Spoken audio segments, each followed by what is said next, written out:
in a minute. Before we do anything else, I just have to remind our audience coordinator, Aaron Schwab. Hey, Aaron, we have a show tomorrow, just FYI. I'll be here. Okay. In the commercial break, she goes, I'm leaving. I'll see you after your vacation. We have a show tomorrow, lady. Okay. Can't wait to see you. Let's get back to today's show. Our guest today is a rising star in the world of hip-hop, hailing right here from where our show is based, the great state of Minnesota. Nur-D burst onto the scene in 2018 and makes music for anyone who's ever felt like they didn't quite fit in. Here's a song from his latest project. Everybody's got to bounce to the boogie and the boogie to the groove and the groove to the moment, and the moment is now to go lose your mind. This beats plus size. Junkadelic, I just wanna give you something you can feel. Come on, man. I said about a month ago we don't have a song of summer. Now we do. His new album, Chunkadelic, comes out this month. Audience, give it up for Nur-D, everybody.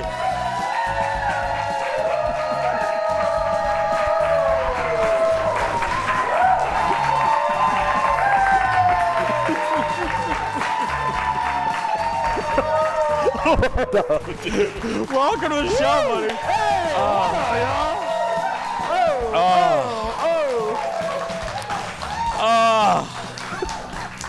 How you doing? I'm doing pretty well. Fallon, keep that seat warm for you? Yeah, no, it's comfortable. I feel like we got it. It's the perfect temperature for butts. That's right.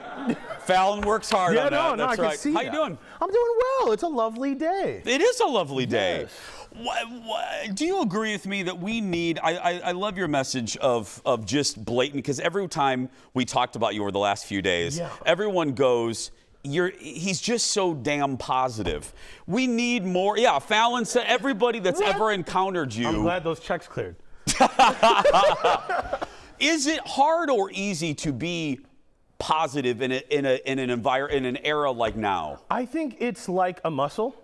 If you practice it and you work it out, it's easier to do the heavier lifting. Yeah. We have a lot of very heavy things going on in our world right now. And so when you practice positivity in the little things, it grows that muscle so that when the hard stuff comes, like let's say, I don't know, for example, like the oceans are dying. I don't know if anyone has told you about Don't watch that documentary. But no, what I'm saying is like when you hear this heavy stuff, if you're practicing the gratitude and the positivity, you will have a better time lifting that up when it's time. Absolutely. Yeah. Oh, I love that. So it's not whether it's easy or it's hard, it's whether you're consistent at it. I love that. How long does it take? I will never make an album. My audience, they're beautiful. They'll probably never make an album. Well, I see a couple hip hop. There are a couple, yeah. How long does it take to craft an album? Just a pretty basic question, but I'm just curious. I mean, I think it kind of depends on the type of album you're making. Yeah. And inspiration kind of hits when it does. So sometimes an album can take a really, really long time. Chunkadelic took about 1.5 years. Really? To get figured out. Yeah, no, we've been working on this for quite some time. But sometimes you can just jump in and boom, and you're done in a minute. I think it depends. An idea will hit you, yeah, just and boom. just run with it. I think it's a lot about inspiration and what's going on in the world. 2020 I had a lot of time. Yeah. So it was easy to make like 4 albums. I always love this question. Stern asks this with a lot of musicians. All right, here we go. And does the lyrics come to you first, or do you hear a beat? Ooh, that's a good question. And it's different for everybody. Yeah. For me, I like the melody first.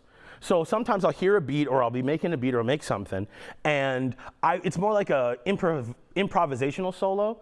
I'll be like, but I like how this sounds, and then like, okay, well then what do I want it to be about? And like, what do I want it to say? And then you put the words in where the scats kind of are. Yeah. And then you build the story from there. Yeah. It's like taking a pillow that you like and decorating a room all around it. Around it. Yeah. I made a very HGTV little See, reference there we go. point there. I know for myself, no matter how successful you get in any career, there's still people that you get the opportunity, you're blessed to work with or collaborate with, and you're like, oh, this is still real cool, and you turn into a fan. For you, you've opened for Ludacris, Tyler, the Creator. What's been one of those moments for you that you're just like, wow, I'm looking at my eyeballs with somebody that I've admired for a while? I think I can name two big ones. One is the Minnesota Orchestra. Yes, we did 2 nights with the Minnesota Orchestra performing my music. Look at this, everybody. Yeah, like that was incredible. A Grammy Award-winning music group from right here where we live. Yeah.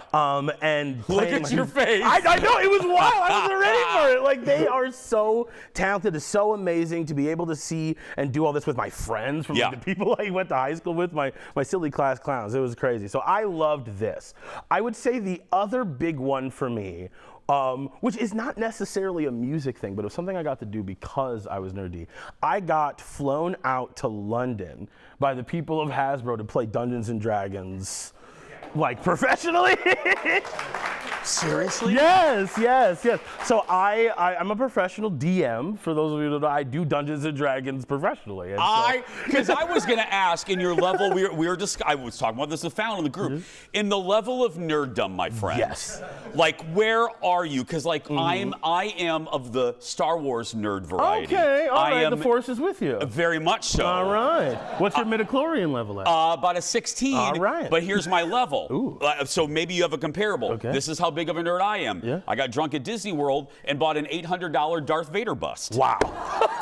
Wow, there you go. All right. Well, see, I have a plethora of WWE replica belts that will tell me that we are in a very similar set of nerddom, I'm sure. You're doing a show, if you're watching us locally, you're doing a show at the Fillmore. Live performance, there's just nothing like it when you get the chance to connect with an audience. It is the best. It's like a dance. Like we mentioned 2020, and doing music without an audience physically there is a different energy altogether. So being able to look out into a sea of people, not just people that you know, but just people who live around or who have driven to see you miles to and see paid you. money to see you. Paid money, which is crazy because there's other things you can buy. And so it is so amazing. It's my favorite thing in the world. Well, please come. Will you please come back? I gotta come back. This is dope. Look at these. Look at this couch. No, this isn't warm enough. But just stay there. You can sit next to Fallon. I'll just hang out over here.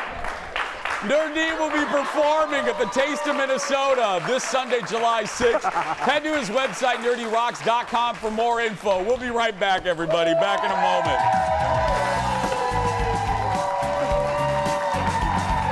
Will you stay for the next segment? Okay. Let's make it a good day. Nur-D sticking around.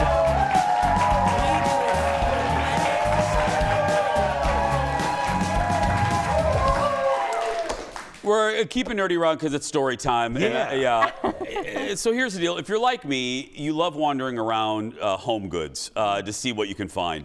So I did it this week, and you'll love this because it's such a relatable. I had about a half hour to kill before an appointment, and there's a Home Goods right down the road. So I'm like, of course I'm going there. And I walk in, and this woman was putting brand new items on the shelf. And I didn't even think about it. On the shelf was a dinosaur head. Wow. As it is. Yeah, of course. It's Home Goods. It's Home Goods. It's a home, it was a fossil. And I was getting ready to see Jurassic Park that night. Ooh. And I thought, oh, Colin and I, because I think home should be a reflection of who you are. So I said, oh, let's grab that fossil and we'll put it So without thinking, I grabbed the dinosaur head, that's a Jurassic Park reference, and I went up to the counter. And again, now I have 10 minutes to get to the appointment. The line had serpentine to check out, and everyone that's been to Home Goods, you know that feeling. And I go, I'm never going to make this appointment. So I couldn't find anyone to hold it for me. So do you know what I did? Yeah, you stole it. Yeah, that's right.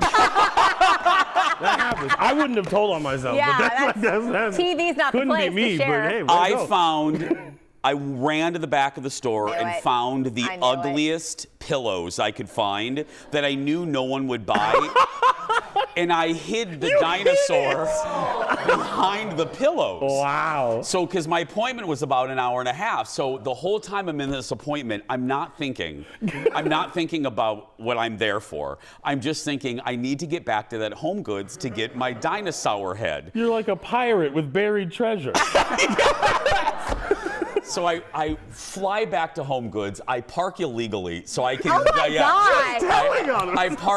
I park kind of illegally, and I run in there like I'm like on a marathon, and I run to the back. And as I'm going back there, I see the shelf, and those pillows are gone. Oh no! And I audibly, and everyone that knows me knows this, I have no volume, and I go No. like this. I go, no, no, and I run, and I'm looking around, and I'm like, and I'm so afraid to admit this, and the security camera will prove it. I'm going like this. I go, my dinosaur! Because it's what they say in that animation and the dinosaur. And I'm like, and I look around, somebody had bought the ugly pillows, but put the dinosaur head on another shelf. Oh. So I grabbed that head, and I ran up and I checked it out. I got home and I put it on the shelf and I thought, okay, now I'm gonna, there it is. And I thought to myself, how long will it take for my husband to realize that there was a dinosaur head in our house? There it is. Oh, it took him one full day to realize, yeah. But there he is, I got it. I bought it. Listen, I think it's very cool, but I'm surprised you thought that there was going to be a rush on Home Goods that day to get a dinosaur skeleton head. It's the hottest. It's like the you hottest thought, item. yeah. Whatever, You nerdy. thought I gotta hide this because people are gonna be freaking out when they see it. They usually have to dig them up, but Home Goods has done really good. I was surprised they found it. I just saw it. My luck. Yeah. The one thing I want, because you know the rule of Home Goods. Yeah. If you see it there, you have to buy it because it might not be there. That's the rule. I didn't know that was the I didn't rule. want Wanda from Invergrove grabbing my dinosaur head. You Watch got yourself, Wanda. I know. You have to learn the rule. He's actually made Colin sit on a stool before while he went to look for another one, so no one would Yes! steal it. So I had my that is husband cool. Just like a battleground? Yes. Is it like the Thunderdome? I did. It is. I had my husband sit on a bar stool while I looked for something. I go, don't you get up because I don't want somebody else grabbing that because isn't they're great. vicious there. They will grab it. Anyway. Wow. It sounds like you might be the vicious one. Whatever, Fallon. We'll be right back. Back in a moment, everybody. My dinosaur head. Dinosaur. You can come over anytime and look at it. Can't wait. Just hit it. Is what I